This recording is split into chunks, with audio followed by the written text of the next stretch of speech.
quick sort of slide deck about us and kind of, have you guys see more about what we do.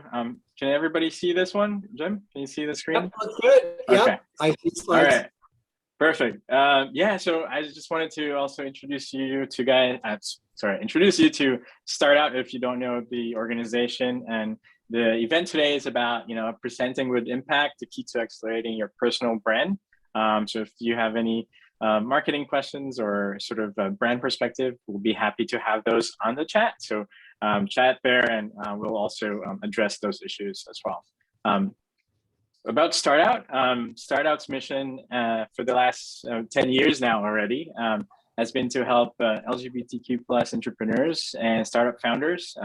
One of our mission is to create diversity, increase into the impact of LGBTQ+ entrepreneurs. So this is definitely something that we would love to foster more and more. And if some folks in the program right now are trying to do some startup ideas or a business, feel free to reach out to us, and you can apply to be part of our founders that we support. So we're happy to have more of you this year. A little bit about some of the projects that we work on. We do some networking events, community events that you probably know. We've been supporting more than 300 entrepreneurs every year. And through our growth lab, for example, we just recently graduated our first unicorn. So if you guys search Cerebral, you've probably seen his commercials on YouTube or Hulu. Kyle is one of our alumni, so we're quite happy for some of the startups that we've definitely fostered and grown into our programs. Of course, without ado, the sponsors, I'm just not going to list tell everybody's names, but you guys know the companies. But without them, none of our programs would be available. And to kind of kick this off, I'll give it to Jim, and he'll take it from there.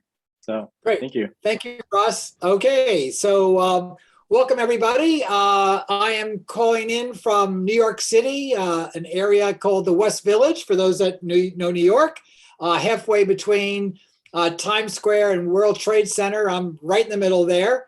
I've actually been doing events for Start Out probably for about 5 or 6 years. This is my first virtual. I've done live events. And what I do for Start Out, when they're about to pitch those angel investors, they get me a week before to pitch and get feedback on their pitches. So this is all about presenting, pitching. So by way of let me give you the format first. The first thing is we're going to do an opening go around, not everybody, but we'll do a number of you to share exactly who you are, what you do. And I'm going to encourage you to do it with lots of specificity. And I also play with people's language in the most supportive way, because there's a lot of words you use that really hold you back, that are words that are hedgy, waffling words, qualifying. And as you're sharing, I'll actually point them out in the moment. It can feel a bit awkward, like, Jim, why are you interrupting me? And the reason I do is if I don't, I'm going to forget. And number two, the best teachable moment is when something happens. So it's all about awareness and support. And then we're going to go into, well, what's presenting with impact? What is that all about? Then we're going to the challenges you have, and I'll do some coaching to get you through those challenges and how to be an amazing presenter. So by way of my background, I have 4 careers.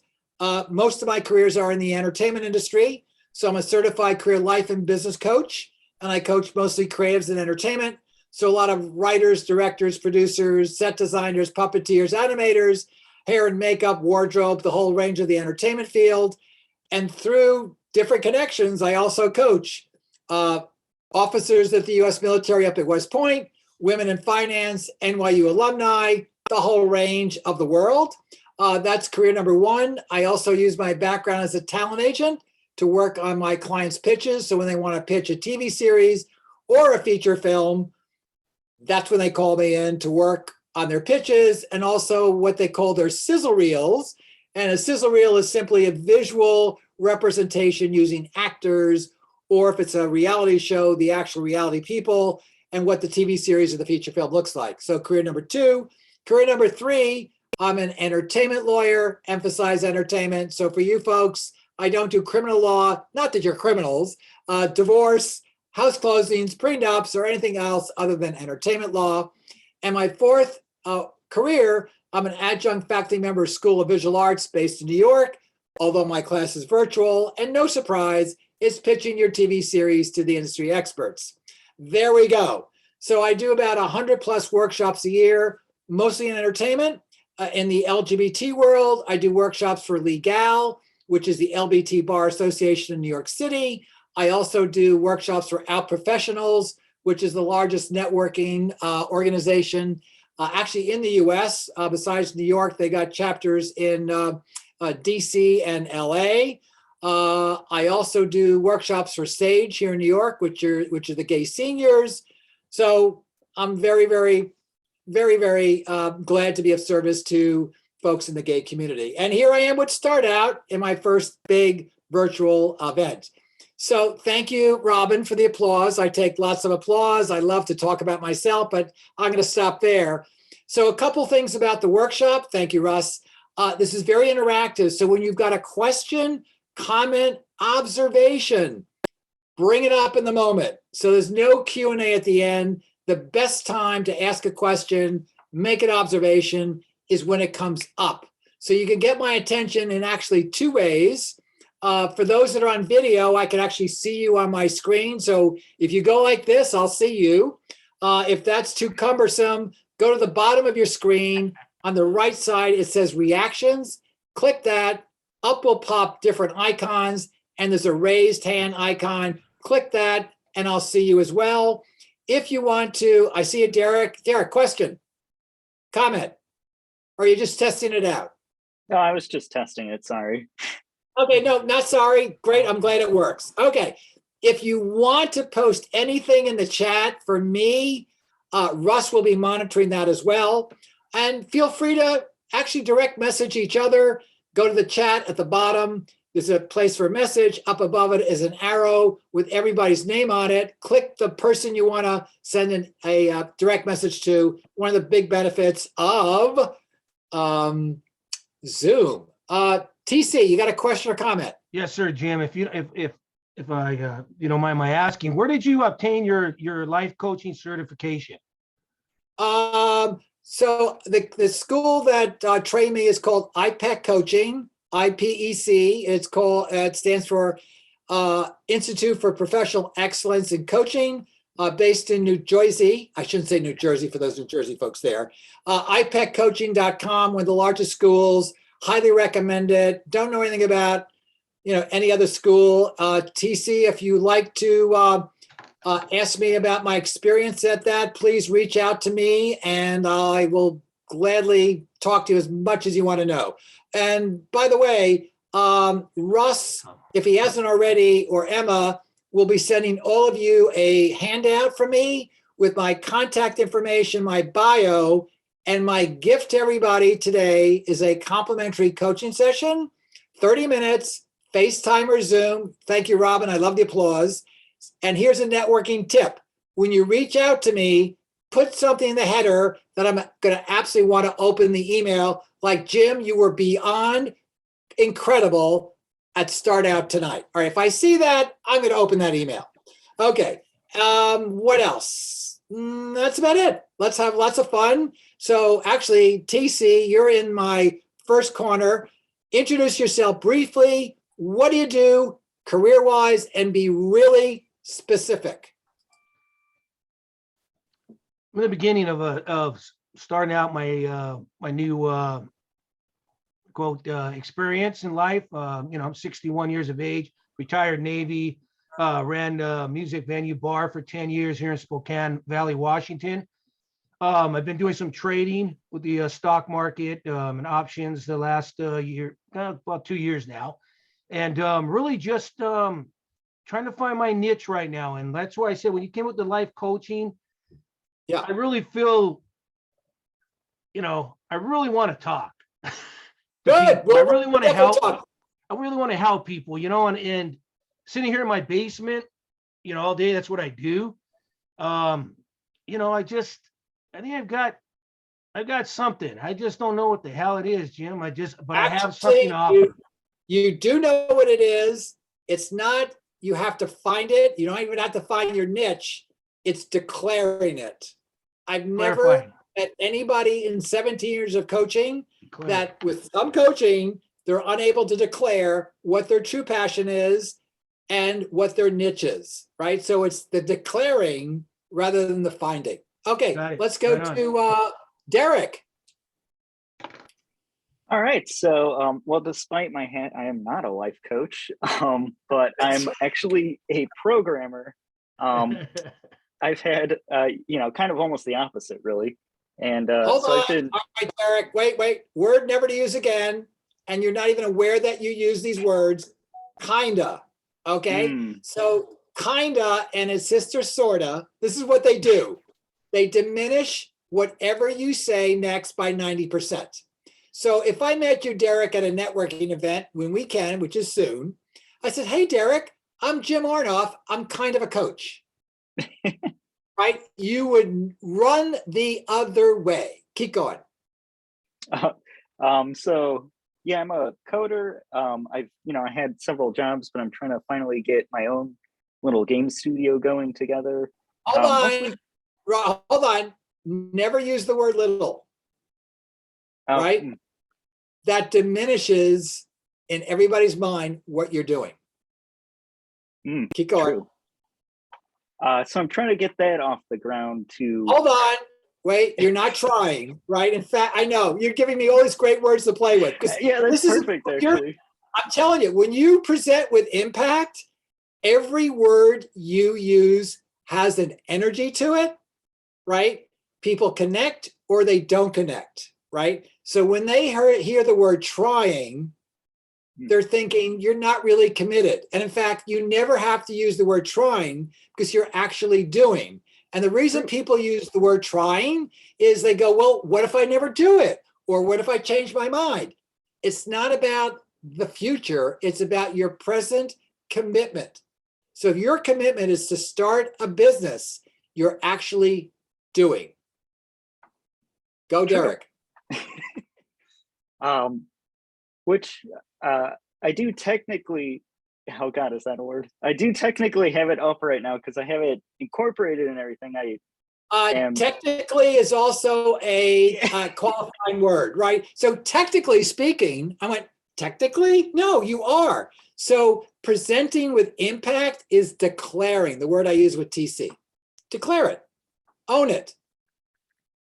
Keep going. So I do have an LLC set up, and I'm making that my priority to make it my my full-time position and hopefully get a little bit more Hold on. a lot of games.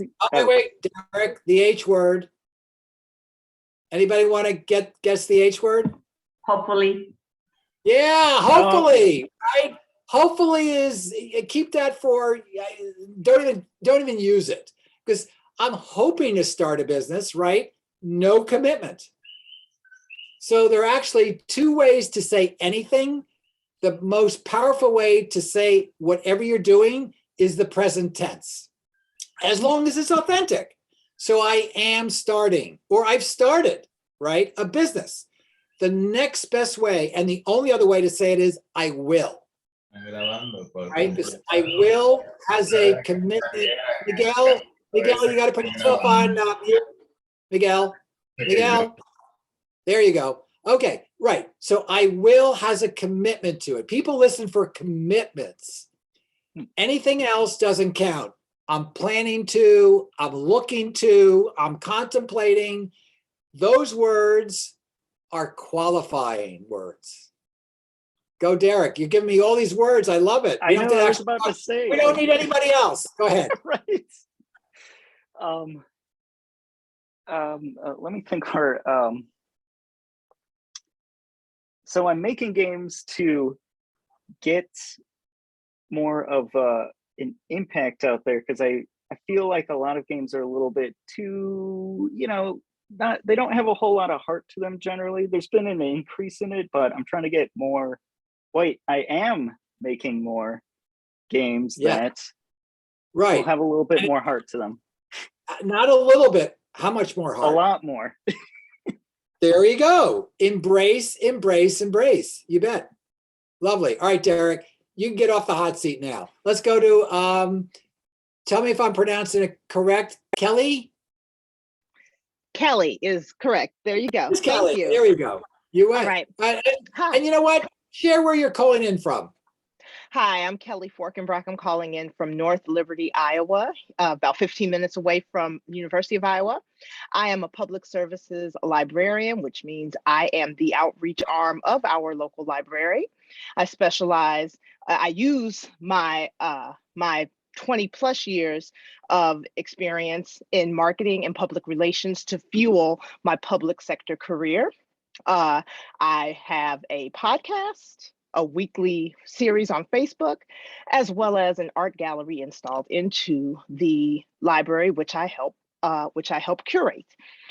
My goal is to connect families and professionals. Hold on. Oh, okay. Coaches use the word goal all the time. Okay. I actually don't. I Okay. use the word commitment. Yes. Okay. I'm telling you, people listen for that commitment. Go ahead, Kelly. You're doing great. My commitment is to connect families and professionals to their local library for educational and entertainment resources. All right. How was that pitch, Kelly? I give it a B+. I give it an A. Thank I give it you. an A because every word counted. Your energy was elevated. You had a command of all your language about what you do. I totally got it. Thank you. There we go. Beautiful. All right, let's go to Jeffrey. Jeffrey Quinn. Hey, how are you? My name is Jeff Quinn. I am an executive coach from Los Angeles, California, and I specialize in developing senior leaders and high potential talent, mostly Fortune 100, Fortune 500 companies and startup companies in the growth stages. I am an industrial psychologist by training, and that gives me an advantage in that I understand both the assessment side of leadership and the coaching development side of leadership. I like to merge those two things together. I was for 22 years. Wait, did you say I like to? Yeah. No, I merged them together. Oh, go ahead. I'm sorry, say that again. I think you said I like to merge them together. Yeah. No, you merged them together. You're already doing it, correct? Yeah. Own it, right? You're doing it. Yeah, it's a competitive Right? differentiator. So yeah, That's the embracing part that's so critical. Yeah. Keep going, Jeff. Good. And by the way, on your Zoom, you always want to rename yourself to what you want to be called. I always have he, him on there, and I don't know why it's not there. So. Oh no, but I didn't mean that part. I meant not the pronoun, your name, because it says Jeffrey Quinn. Yeah. You said I'm Jeff Quinn, so you always want to change it to Jeff Quinn. Yeah, thank you. I don't know why it's like that. Okay, great. That's okay. Keep going. You're doing great. Great. Let's see. For 22 years, I was partner at A&E Hewitt in charge of our global leadership practice. Went out on my own in about 8 years. And personally, I'm obsessed with developing people, and that has showed up in different parts of my life. Professionally, doing the executive coaching, I'm obsessed with finding the path to help accelerate that particular leader's growth to higher levels in the organization. And philanthropically, I was on the national board for Lessen for 12 years, which is an anti-bullying group, helping youth in K through 12 to develop and be included, and recently joined Start Out's board, where I'm helping with developing the curriculum for the growth stages and mentoring some startup executives as they get their organizations up and running. Beautiful, Jeff. Well done. Mario. All right, can you guys hear me? Yep, you're good. Great. So my name is Mario Sejo. I'm from Seattle, Washington, and I've started my own business. I do web design for small businesses. I'm sorry, what was the other part? Who we do it for? Anything you want to share about who Mario is? Great. I have over 20 years experience working in the IT industry, in the doing travel business, global business travel. And so, yeah, I'm just here to learn. Thank you. Beautiful. All right, let's do two more. Melody. Hi, everybody. My name is Melody Clark. I am currently, I learned something. I started a company. The name of it is called Dutch. It is a socialization company because nothing burns my soul more than seeing people that are disconnected. Today, it seems as if everybody's consumed with their cell phones. People don't really talk anymore. I see so many posts about adults in stages of life that don't have friends, that find it hard to communicate with people and to just have a source of community. So for me, I am starting a company that makes it easier for people to be able to communicate with each other, to be able to reach out to that connection when they need it. Melanie, that was beautiful because that entire presentation, that pitch, you were in what I call your passion zone. Awesome, thank you.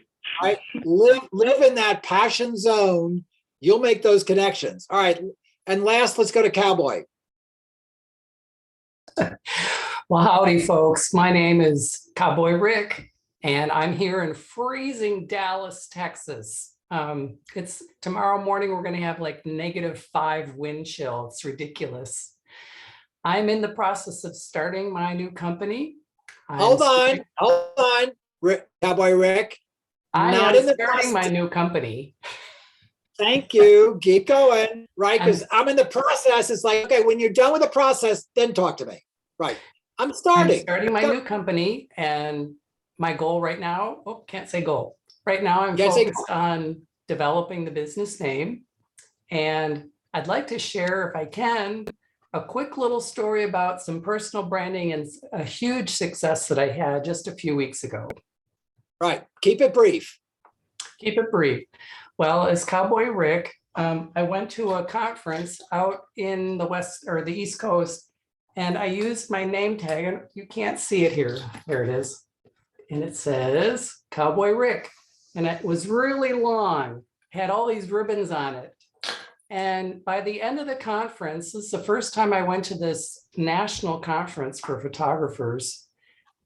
By the end of the conference, I stood up and I asked, how many, I said, normally people introduce themselves. So I said, I'm not going to introduce myself. How many of you already know my name?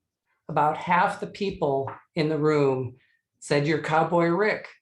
And I was shocked because I didn't meet any of these people, but by attending the conference and wearing that tag and asking questions at the different sessions, I always introduce myself as Cowboy Rick, and I have a black cowboy hat, so I'm very distinguishable.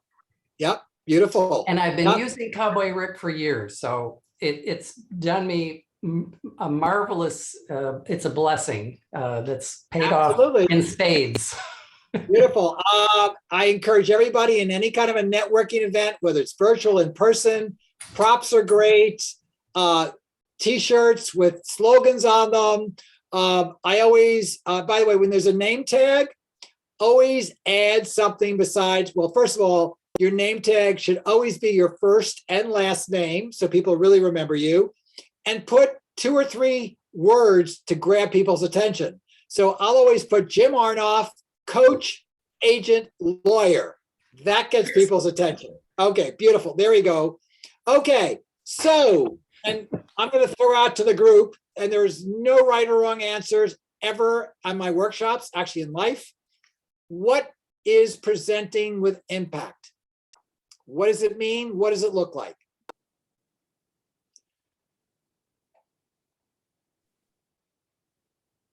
And I've been known to call on people. Go, Derek. Not presenting the way that I did. Well, actually, with some coaching, it was the way you actually presented, right? True. So when you were presenting, Derek, when did you feel most powerful? Well, at the end, actually. You know, once I actually knew what words to try to exclude and make it stronger at the end. Not try to exclude, to exclude. Right. I'll work on it. Good. All right, Martha, you're nodding your head. What makes powerful presenting? Well, I want to reiterate the words that were said in the chat. Presenting with confidence, removing a lot of the language that is not concise, like you were pointing out earlier, trying to hopefully Yes. Yes. it's just confidence, knowing exactly, stating what your message, and make eye contact. Yeah, eye contact is critical. You never want to, even on Zoom, do not read, do not look at notes, because when you do, it breaks the connection. And the other person's thinking, wait a minute, you're talking about yourself and your business? You need to look at notes? Never, right? Be prepared though. I mean, you want to be prepared with confidence. And I call confidence having a command of what you do, what you have to offer, how you impact others, how you empower others. Beautiful, Martha. What else is presenting with impact? Cindy Lamar, what's presenting? Where are you calling in from, Cindy? Hi, I'm calling in from San Bruno, California, on the peninsula of San Francisco. And I just wanted to say I've met you before. You coached me at FIT. You did a workshop at FIT, and then you coached me after that for a few weeks. So I'm glad to see you again. I knew there's a reason I called on Cindy. There we go. All right. Well, first of all, Cindy, how was the coaching? It was great. It was great. All right, thank you. Yes. I'll send you a check after this. Okay. Thank you. So, Cindy, yeah. What makes a powerful presentation? Well, really all the things you said, but I would say to add to that, really show up fully as yourself. Beautiful. All right. So I call that authenticity, right? Embracing who you are, embracing your personality, embracing it all. Yep. And to be fully present, right? Which means to let go of judgments, assumptions, which, by the way, they'll always show up. It's not that you're going to be judgment-free or assumption-free. It's actually how quickly you get through all that, right? Absolutely. So being fully present, absolutely. That's presenting with impact.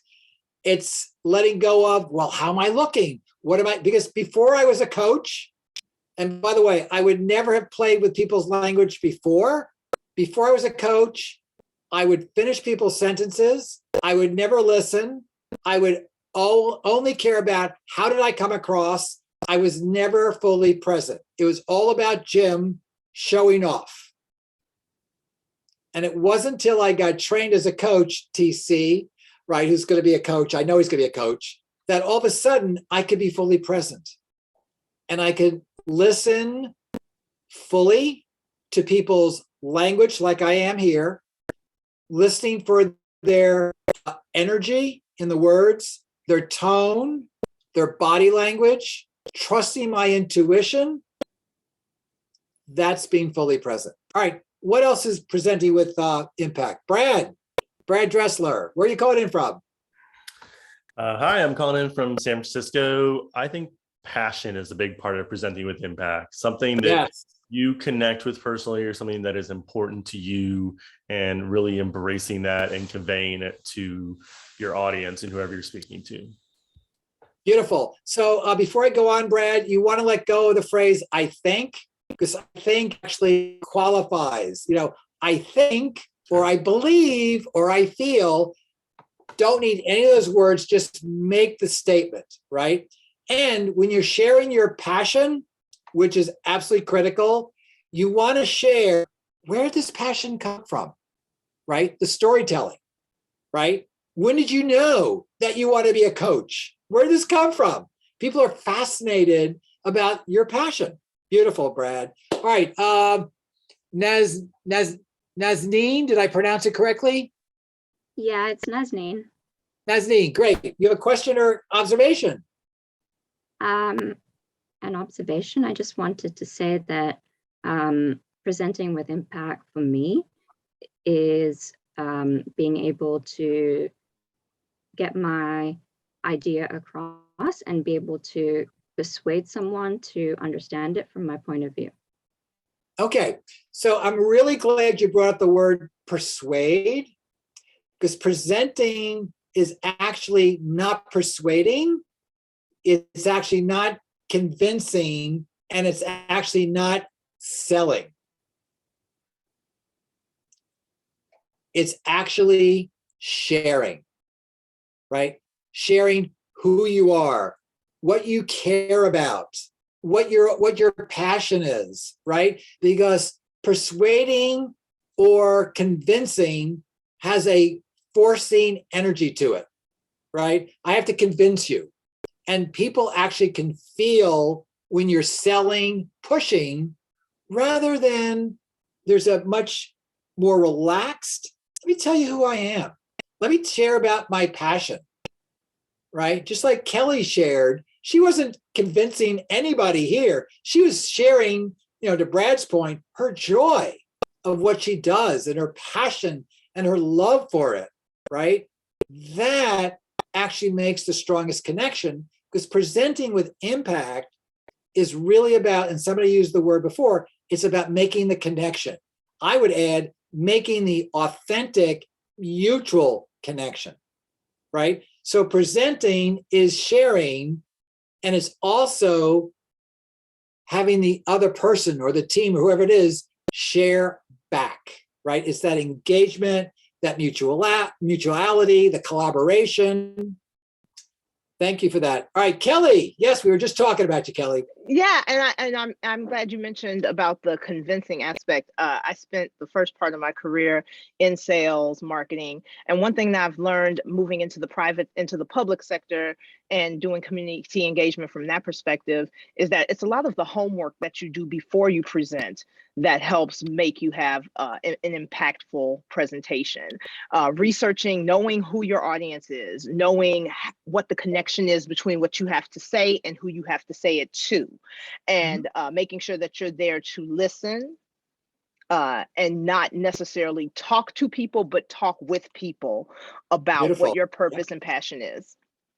Lovely. Yep. It's very much about being prepared, and pitch to your family, pitch to friends, pitch to colleagues in the industry, right? You want a whole range of feedback, and do it with people who are non-judgmental, right?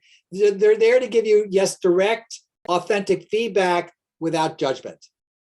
And absolutely know your audience. If you're in front of an organization or a team, Google them, LinkedIn search feature them, find out as much as you can. And not only find out about as much as you can on a professional level, you also want to do it on a personal level, because presenting is also about connecting on a very personal level.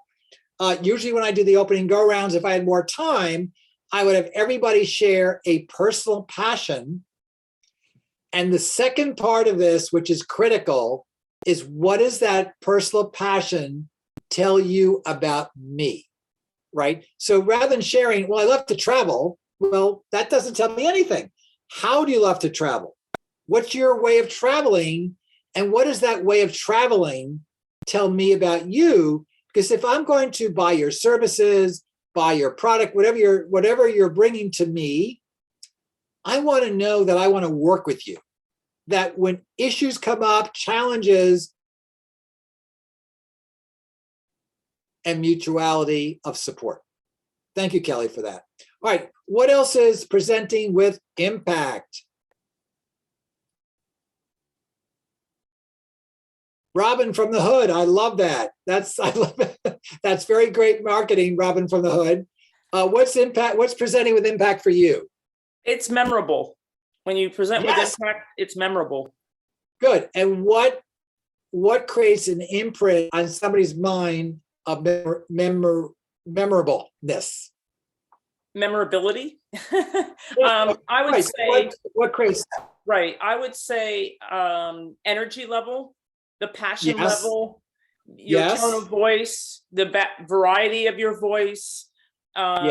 Maybe you touch them, maybe you make eye contact. It's the stories you tell.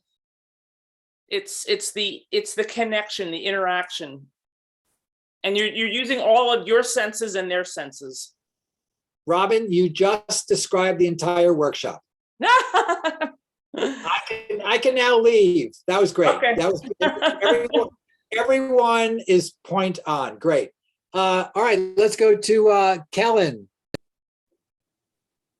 Hey, yeah, I guess one of the things that when we were talking about memorable was relatable came to mind. A lot of what I initially started doing when I started doing my marketing was talking about how my experience was someone else's experience, which sticks with people. When you share an experience, they remember you. Beautiful. Yes. And storytelling is the most effective way of communicating. And storytelling is detail, right? It's really bringing alive in the other person's mind. They can visually see your experience. So detail, detail, detail in storytelling, right? And storytelling can be, well, like I said a few minutes ago, this is how I got to where I am now. This is what motivated. This is what got me excited to start my own company. And what that does, it satisfies the other person or people's curiosity about where did this company come from? They also sense your energy, your passion, and they go, I want to work with Kellen. Now I get why he's doing what he does. And I know that he's going to be there for me. He cares about his services or products. So yes, it's that relatability. And even though the person may not have the same experience, chances are there will be similarities. And similarities, connections, come from specificity, right? When somebody's talking in vagueness or generalities, you can't connect. It's like, what are they hiding? What are they not telling me? So you want to be really, really specific. Beautiful. All right. Who else has a couple more minutes about what makes for a powerful presentation? To me, it's also about being willing to share your vulnerable aspect, and because I think people will connect with you and see you more real and human. And beautiful. All right. So Tony, what would be an example of being vulnerable? Or when have you been vulnerable?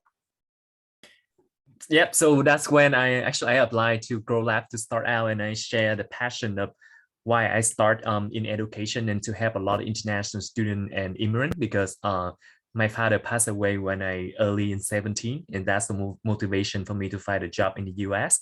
And when I went through that challenging process, I want to use that to help out other people similar in me. So yeah. Beautiful. Great. Yes, because vulnerability shows, it actually takes openness to a new level, right? You're inviting somebody into your world, right? Which is what presenting is about. I'm inviting you into my world, the sharing. And vulnerability creates trust. And vulnerability gives the other person or whoever you're interacting with permission to be vulnerable too. Because they know they're not going to be judged, they're going to be listened to, they're going to be acknowledged, they'll be validated. And vulnerability that creates trust is the foundation for any strong relationship. And presenting is creating relationships. Thank you, Tony. That was brilliant. All right, so let's shift a little bit and go to what gets in your way of presenting powerfully.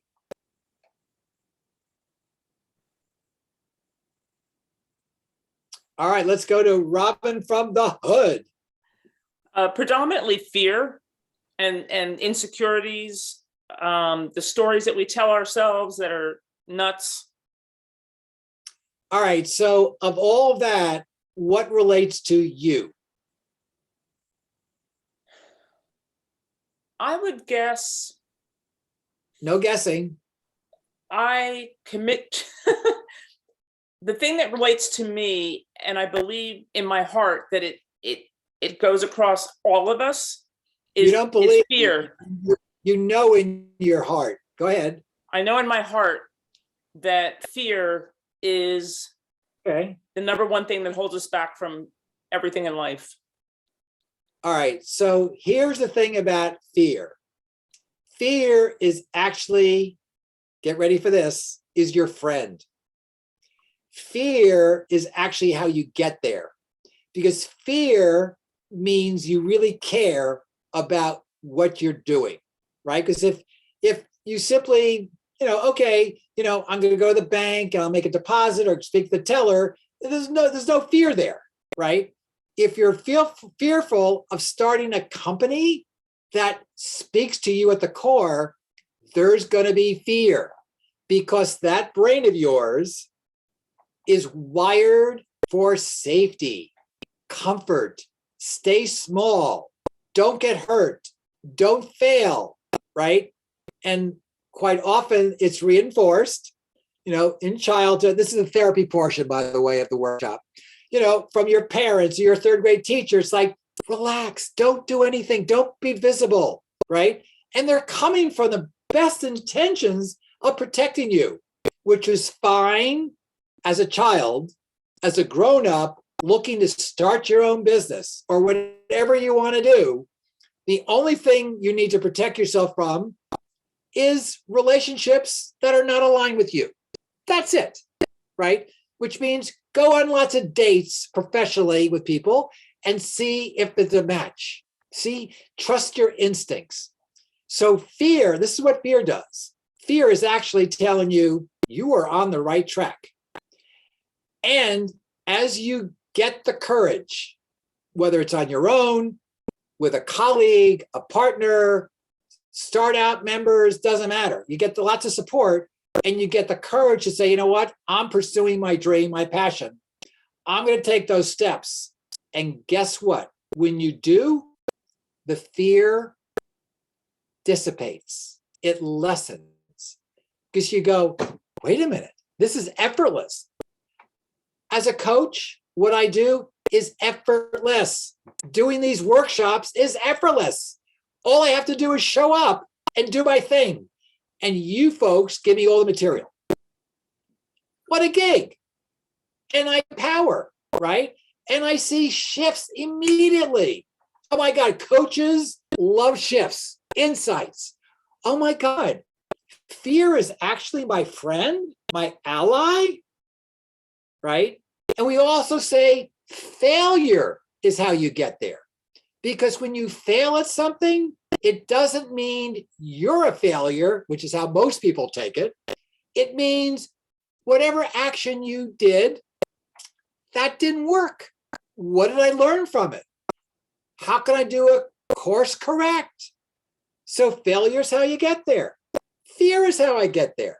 So you totally flip it, that I don't need to be fear-free or fearless. It's telling me I'm on the right track. Because the only real fear is when you're running down an alley at night with 5 people with baseball bats. That's fear, Robin in the Hood. Everything else is created by you, right? So next time you are fearful, you go, what's it telling me to really do? Go for How's it. that I'm on the one? right track. You're on the right track. If I'm scared out of my mind, I'm on the right track. Of course I'm going to be, normalize it, acknowledge it. I've never done this before. Of course I'm going to be scared. Now, what can I do to lessen the scaredness? I know there is probably not such a word. Well, do what you love doing. Get support. Lots of things you can do. All right, Kelly. I think one of the challenges for me in presenting, and I like to think of them as opportunities to learn, is I spent 20 years, fast talking, doing sales, marketing with companies and businesses.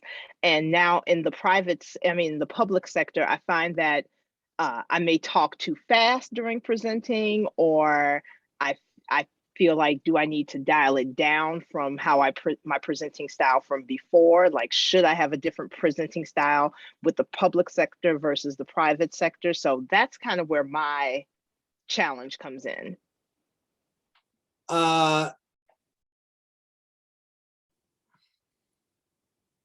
What is authentic for you, Kelly, in any situation? For me, I'm a proud extrovert. So it's very authentic for me to just be bold with my movement, to be bold with my words, and to be bold with myself. There you go. You just answered your own question. Right? Yep. Would you I see what you're would you saying. really want to be a chameleon and be one way with one type of person or group and a different Kelly? It's like, good luck, because then every time you show up, it's like, okay, which persona should I use? Should I use this one or that one? Right. Right? You're going to totally spook yourself out. And you're making all kinds of assumptions about, well, I have to be a certain kind of person in a certain organization or different setting. No, you're Kelly. Because if you're not truly authentic to who you are, you know, there's some sales, the other people can feel it. They feel it. Thank you. They know it. I like the persona. I like who you are, and I like how you present yourself, and it comes across confidently. Yeah. Thank you. Thank you so much. Yeah. Also, that jacket is great. Thank you. Oh, I just said the jacket's really nice too. Thank you. It's my library. It's my librarian sweater. Thank you. There you go. Beautiful. Who else has some challenges around presenting?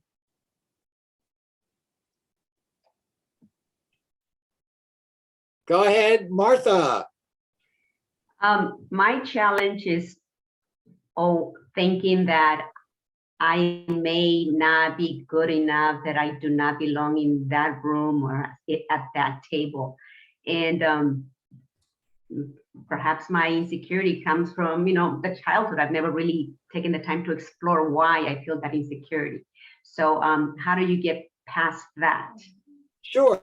And somebody put in the chat, I was able to see it, imposter syndrome. Yes. Now, here's the thing about imposter syndrome. Number one, it's a big self-judgment. Think about it. You're calling yourself an imposter? And the other thing about imposter syndrome, what it really is, and I'll use this word over and over again, is self-protection.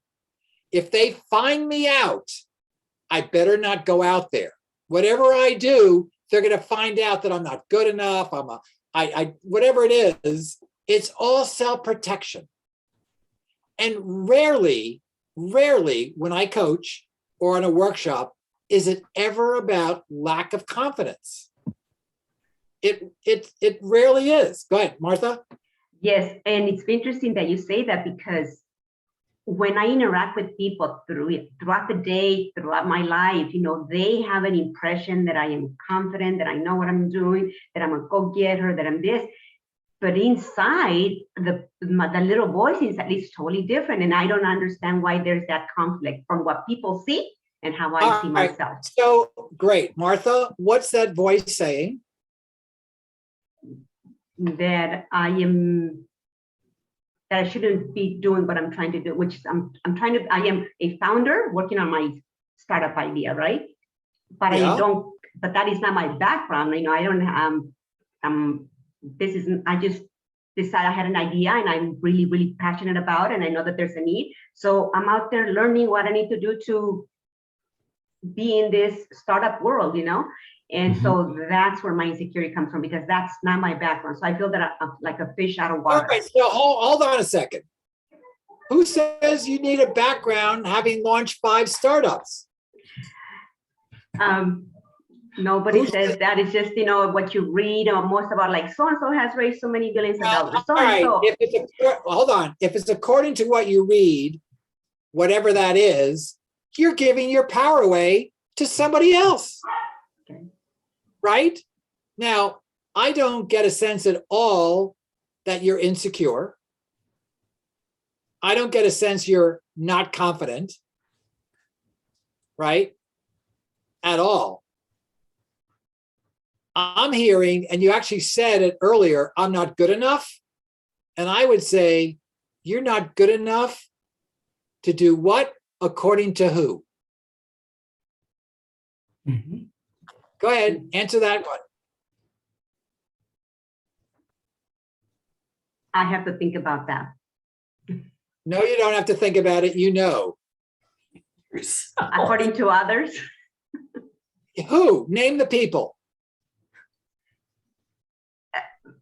family, friends, for example, right now to support myself and to bootstrap my business, I'm a personal trainer. That's my daytime job. And so when hold on, it's not your daytime job, it's your supporting career. Yes, it's my supporting career. And so when I shared this with the friends that I was going to go out and pursue this idea and venture out, I received comments like, you know what, fitness, why don't you just stay in that lane? What are you doing? All right, so hold on a second. So where do you think those individuals are coming from? They're looking to protect you. They don't want to see you hurt. They don't want to see you fail. How many startups fail? And then you learn from it and you do it differently. So in those situations, you say, thank you for your loving care. This is my passion. I'm committed to make it happen. When you say words like that, they will stop questioning you. And if they don't, you say, if you continue like that, I cannot be your friend, your colleague. When you want to come back and support me 100%, I'm glad to reconnect. All right, thank you Martha, thank you for saying that. Thank you. How are you with all that, Martha? Very good. Thank you very much for saying that. Okay, good. You can see I get passionate. All right, Cowboy Rick. So I have to share a little personal story. For years, I was called names as a little kid. If you look at my last name, it's pretty easy to figure out what it was. And that really put me in a shell for years and years and years. Yep. And then I realized I have more to share. And I kind of just, I was Not kind of. Well, right. I was out pretty much my whole life. And go ahead. Then when this Cowboy Rick thing kind of just dropped in my lap, actually my boss gave me the nickname Cute Story, my life changed. And I kind of, I'm no longer shy. I'll just get out there, and I find that life is more fun. And I enjoy speaking to other people, getting up in front of large groups. I am not afraid of getting up on a big stage. I share my story, and I feel confident in giving those messages. Beautiful. It makes my life more interesting and more fun. And I think so we never see use that. Cowboy Rick, and we never use the word interesting ever. Interesting is a neutral, flat word that doesn't say anything. So replace it with any word, more complete thought. The other person will really get you. Can you imagine if somebody said, wow, that Cowboy Rick, I heard him on stage. He was interesting, right? Yeah, that's a lot different. I heard this Cowboy Rick. He was out of sight. He was self-embracing. He totally motivated me. I want to be his best friend. A lot different than interesting. Keep going, Cowboy Rick. Well, the point is that I let go of that stuff, and I've become much more outspoken. Often when I introduce myself, I'll stand up in the front of the room. Other people are just sitting in their chairs in the classroom. I'll get up in front. Right. And I address the classroom. And I say, howdy folks, I'm Cowboy Rick. You claim your space. How beautiful is that? I do. And it's more fun. And I have to say, after having this nickname for many years, I go to these conferences maybe once a year, every other 3 years or whatever. People will see me from across the room at these large conference halls, and they will come over to me and they'll say, oh my gosh, it's Cowboy Rick. It's memorable and unique. When they see my name tag, it puts a smile on their face and they're curious, like, what? Cowboy Rick? Because you, Cowboy Rick, you are coming from a place of embracing all of you, right? They feel it. They want to be a part of it. Thank you for that. Let's go to Brad. Yeah, I want to share a quick comment or observation, rather, an observation and a quick story that I think people might be surprised by. One, I think we are always too hard on ourselves, way harder on ourselves than other people are. And all right, so Brad, let me just stop you there. Sure. Whenever you're sharing, you want to personalize it. So when you say we, you don't own it, and other people are going, Brad, don't talk for me. So personalize it. I am hard on myself. Go ahead. Well, I am harder on myself than others are me. However, I will say, and not to contradict you, but I do believe that generally speaking, most humans are harder on themselves than others are hard on them. And so I think a lot of the discussion earlier about imposter syndrome was kind of my point, was that I think that we, like the collective, the royal we, if you will, but I'm including myself in that, that we Brad, give too much power to other people. Brad, just for humor me, yes, say I. Just keep it from the I. Okay, I believe that I give too much power to other people. Yes, I give my power away. Right. Right. When you make a declarative statement, we connect with that. And how do you give your power away?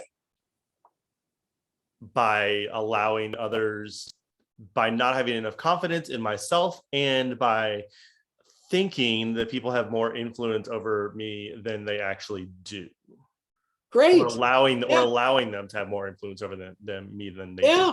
Yes, your choice. You can give your power away. You can own your power. You bet. So the imposter syndrome situation, the quick story that I want to share is that to let others realize that we in this case, I'm going to say we are often in the same boat and situation, because I think people feel like it is just them, and I myself sometimes feel like it's just me, but I have realized over the last few years that it's not just me that feels that way. So when I sort of not changed my career path, decided I wanted to completely uproot myself from Texas and move to San Francisco in my mid 40s, which, some might think was crazy, whatever. That's just, I was ready for change. I did wind up getting a job at Google a couple years afterwards. And of course, a lot of people talk about imposter syndrome, especially in the tech industry. And the more people I talk to, the more I realize how fabricated it is. I mean, in the sense that it is in my mind, it is in other people's minds, that they put it upon themselves. And it made it much easier for me to sidestep it, because literally, and I think this is the part that surprises people, every single person I spoke to at Google told me, oh, for the first 6 months, year, sometimes even now, I still doubted myself. I still felt like I didn't belong. I felt like, what am I doing here? We're surrounded by all these crazy, smart, genius people. And literally every person I talked to, so dozens of people, like this would come up.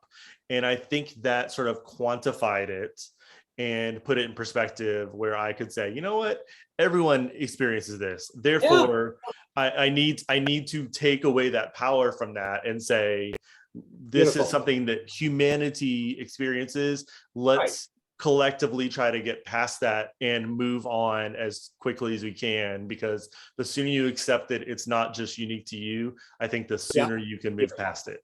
Good. So what you're doing is you're normalizing the feeling. I'm not alone. A lot of people feel it, right? So that doesn't make you an outcast at all. It makes you human. And the insight you just said is, it's made up. I've got a choice, right, of buying into it or not. In fact, you could, if you're at Google, you could go, oh my God, I don't fit in. Oh my God. Or you could go, let me see if this is the right fit for me. Let me see if I feel aligned at Google. Or maybe I'm not in the right department. What can I change? Right? So you're taking back, to your point, Brad, which is great, you're taking back your power over yourself. Love it. All right, let's go to DC. TC, you got your hand up? Yeah, I'm sorry about that. I was eating. Oh, I got a quick question. It was for Cowboy Rick. It was like, where is he at? Where's he located where it's still Christmas? Observing that background there, I mean. Yeah, we're in Dallas, Texas, and tomorrow morning it's gonna be -5 wind chill. It's still not Christmas, but hey, I'm here in Spokane Valley, Washington. It's it's about 17 degrees right now, so I know the feeling. But my wife insisted I take down all the holiday decorations last month. Well, you probably know, TC, Cowboy Rick doesn't do things the way a lot of people do, right? Right on. He does it his way. There you go. And by the way, he does it his way. Right, presenting with impact, just like we shared with Kelly, it's doing it your way. Fantastic. Embracing your style, right? Do it your way. Oh, there you go. He just did it my way. He changed it. There you go. At least for now. All right, let's go to Tony. So one of the challenge I see that, like, first, as a founder, we usually have a high expectation what we want to achieve at the end of the presentation. And I think just with the context, like, a lot of us have to apply for accelerator, like maybe only 2% of successful rates. So so I think, but it does come back when I share that, but I'm also come back with what you shared at the beginning, and I have my own answer. Like, it's really about fear and things like that. But I think number one is like do the preparation, like talk with the people in advance who make it. And then number two is like, if we don't make it first time, we have second time, third time, like many times in the future. So beautiful. Yeah, love it. By the way, overall high expectation on that part. Yeah. And by the way, it's so simple. Expect what you want. Yep. Right? If you have whatever those, you could call them high expectations, or you could simply say my expectations. My expectations is to make $150 million in my first year. Great. You're not giving anybody a guarantee, even your bank. Yeah. They know that. That's what you are committed to making it happen. And if it doesn't happen, as long as you did the best you could in each situation, you're golden. And I take that directly from an amazing book called The 4 Agreements. And one of the agreements is to do the best you can in each situation. That takes care of perfectionism, self-judgment, guilt, shame, and everything else. Listen to those words. Do the best you can, not anybody else. So you get rid of that comparison, and in each situation. So where you are today is going to be very different than where you are in 6 months or a year or 2 years. 4 agreements, highly recommended. All right, let's go to Jeff. Yeah, one of the things in imposter syndrome is I'm thinking about myself a lot more than other people are thinking about me. And when I'm presenting to them, like, I don't really feel there's a lot of people in the room that are going like, he doesn't belong here and he's probably going to fail and I hope he fails. So like sometimes turning it around a lot is kind of like, how many people do I think really hate me? Like probably not that many. So like, get it under control. And in a way, it's also, it conflicts with the other feedback you have, because in imposter syndrome, you've decided I feel this way about myself. And a bunch of other people, and I don't think that my opinion is valid, but you have like 10 opinions from other people saying that they think you're good. Now, why all of a sudden is the one opinion you're choosing to single out the one from you as opposed to the other 10 that you're going to now dial down and bet on and say, I don't believe in myself, when 10 people do, but wait a minute, I thought you didn't believe in yourself or your opinion. Why are you listening to your opinion? It doesn't make any sense at all. So sometimes I can help you like work your way out. I find it helps me work my way out of the situation. Beautiful. So how would you summarize that way of being? I'm more critical of myself than other people are because they're spending time thinking about themselves. Right. Self-doubt also. So yeah, I choose to be critical. Right. It's all a choice. Every situation is a choice. How you think of yourself is a choice. Right. That's the good news, because you can flip it. All right. Thank you, Jeff. Let's go to Kellen. So thinking about that, knowing that other people, judging you, a lot of it's in your head. When you're in that moment, what are some like good tips for getting out of it? I had a presentation with Boston Scientific at one point, and I showed up and I completely froze. I mean, like, I just lost every capacity to even talk about what my company is or why we were there. And I had no idea how to get myself out of it. I even apologized to them because I had a panic attack on the phone. Like, how do you sort of like get out of that loop in the moment? All right. So the first thing is, so breathe. Just it sounds so simple. It's just breathe into it. Be human. Say out loud, wait a minute, I just froze. What happened? Right? Because as soon as you get that out there, you actually unfreeze yourself, right? If you're nervous about presenting, you can say to the group, you know what? I don't know where this comes from. Probably my mother. Humor helps a lot, by the way. I get so nervous. And as soon as you put that out there and show your humanity, you're making a connection. And the nervousness, simply by releasing it, has less of a hold on you. Lots of times I go, now where was I?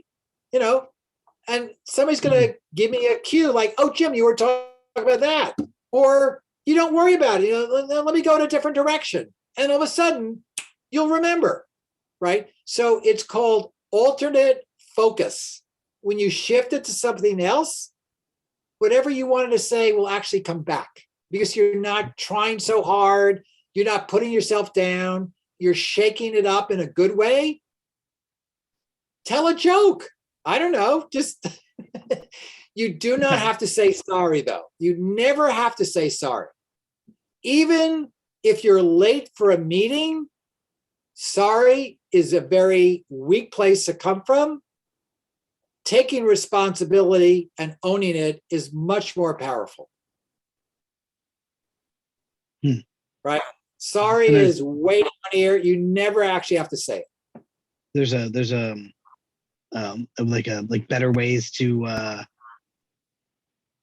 taking responsibility. I grew up as a conservative Mennonite. I have such a debilitating background, and so like my wife talks about this. She was an NCO in the Air Force, and she's like, don't tell people you're sorry. And it's my go-to. I'm like, oh no, I messed up. And they're like, don't say that. I'm like, oh no, it creates a distance, right? So you could say, I'm sorry. Let's say you're leading a meeting and you're 15 minutes late.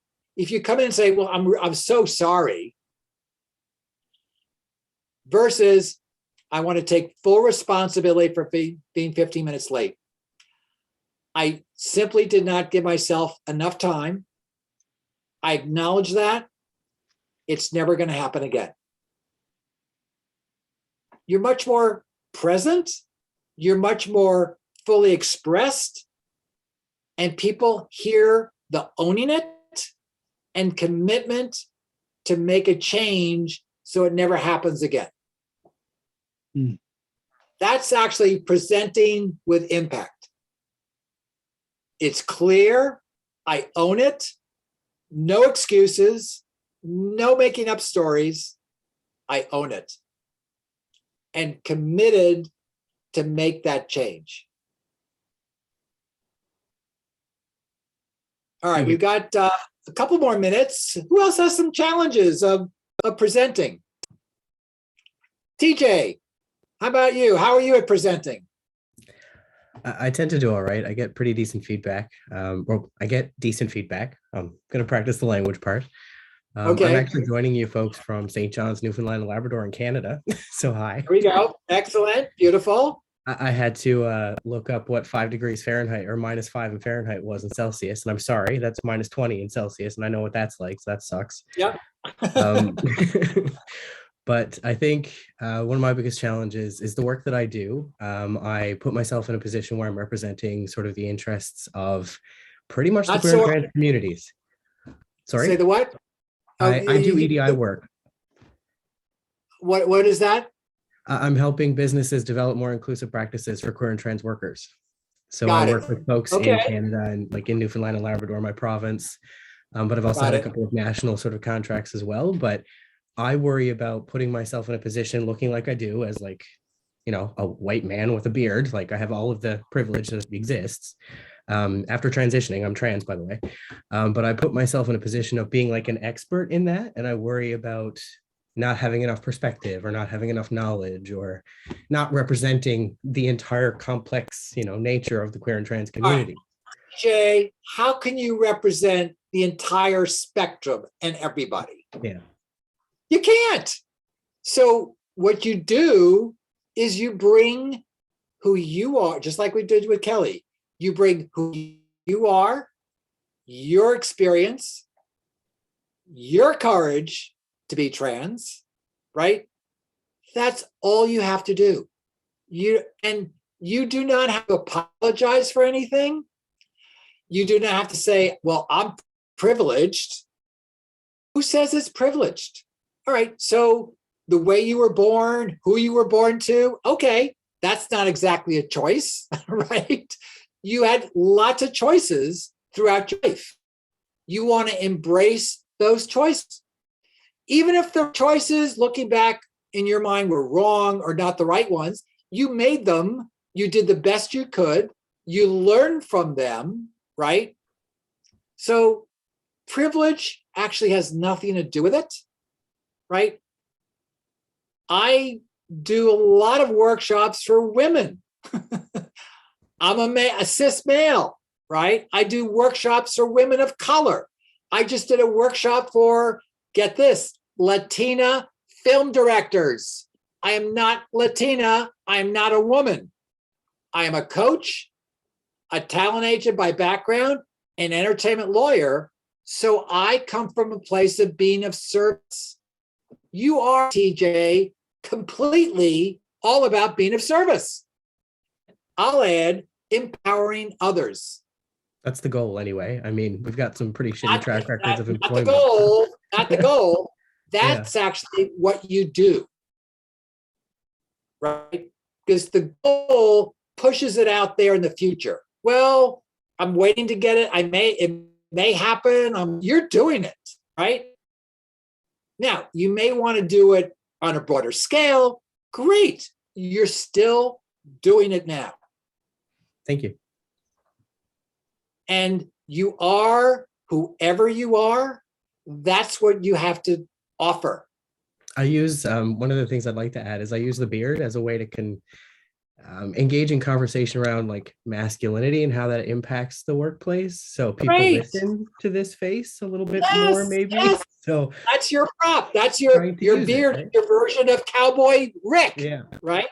Pretty much. Great. Well, not pretty much. It is. And it's been working so far. Share it. Embrace it.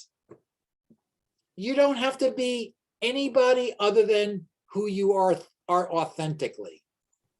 Because if you go to that space, you cannot present with impact. It doesn't work.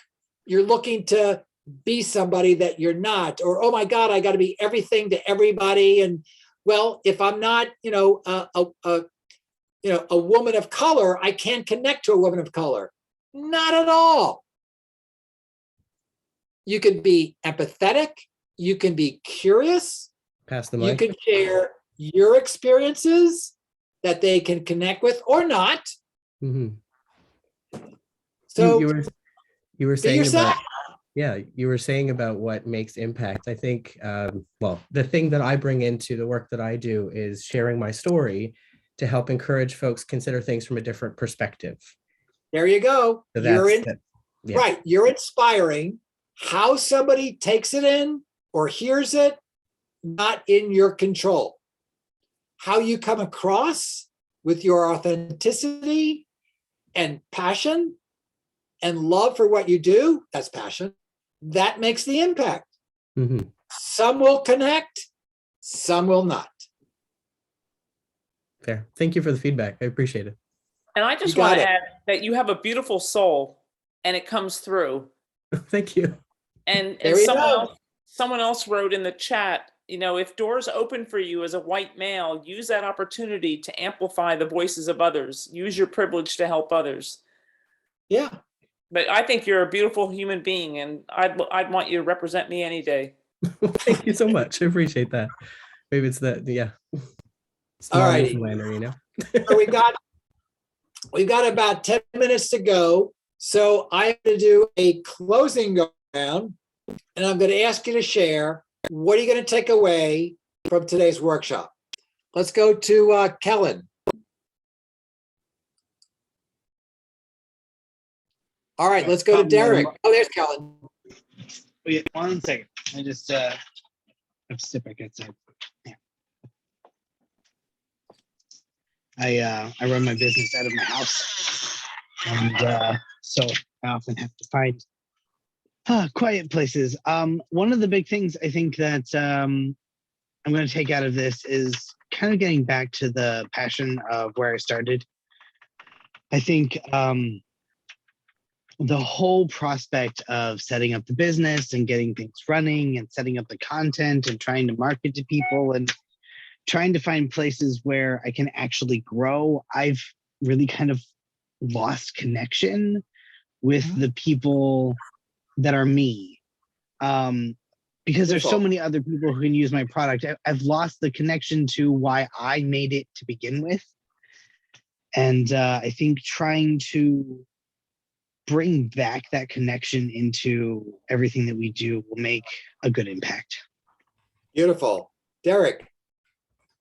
I'm gonna take away improving my language use so I can remove the, the uncertainties from, all the uncertainty words. And then also being a little prepared, because I just was not ready to, I was not prepared at all today.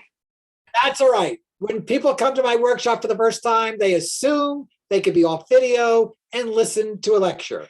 Surprise. All right, let's go to Jeff.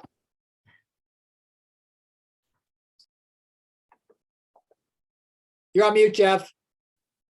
Oh, I'm There you sorry. go. I thought you said Jim. I think two things. One was I think I have a little more room to add in something a little more personal, a little vulnerable in my story.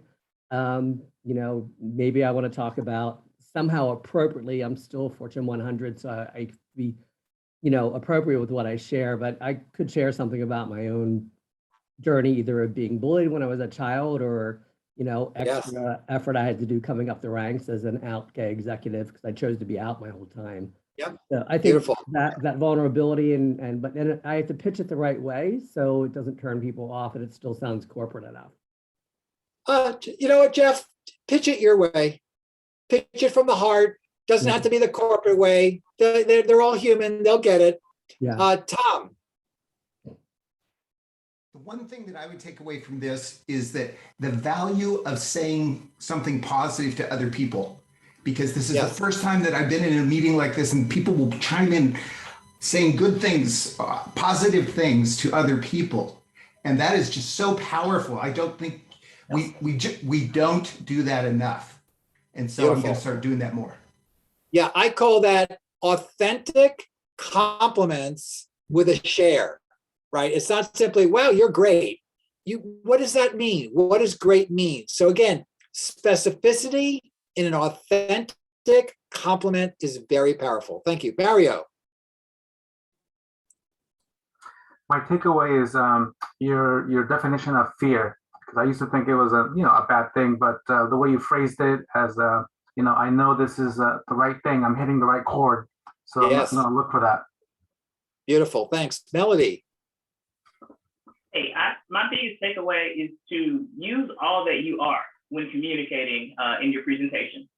You are the presentation, so as long as you're authentic to yourself, you're good to go. Yeah, I call that the expansive you. Thank you, Melody. Brad. I'm going to take away that I'm going to be even more personal and even more authentic when presenting and at any professional environment or event. Yep, doesn't matter. Great, thanks, Brad. Robin from the Hood. Hi, I'm going to take away that this was a great experience and I adore you, Jim, and I'll be contacting you for sure. I'm going to take away the imposter syndrome topic and this is the second time within the last 36 hours that came up. And yeah, I'm going to dive deeper into that. Beautiful. Thanks. Cindy, my old best friend who I've known for years. That's right. Well, I want to tell you, I became a coach after coaching with you. So thank you. But also, I just changed my approach and I need to practice my intro because I'm kind of half in where I was and sort of in progress and all that. So I need to really nail it and practice it before, because I'm having a lot of business dates now. So it's time to step it up. Own the true Cindy. Yep. Martha. Well, first of all, thank you, Jim, and thank you, Cindy, because one of my biggest takeaways, and I have 2 or 3, is the fact that imposter syndrome is actually knowledge gap. To me, that was like, when you said that, Cindy, in the chat, I'm like, oh my goodness. But also the fact that less is more. Words matter, and all these in between words like the hopefully and we'll see, they're just noise. It really takes away from the message that we're trying to convey.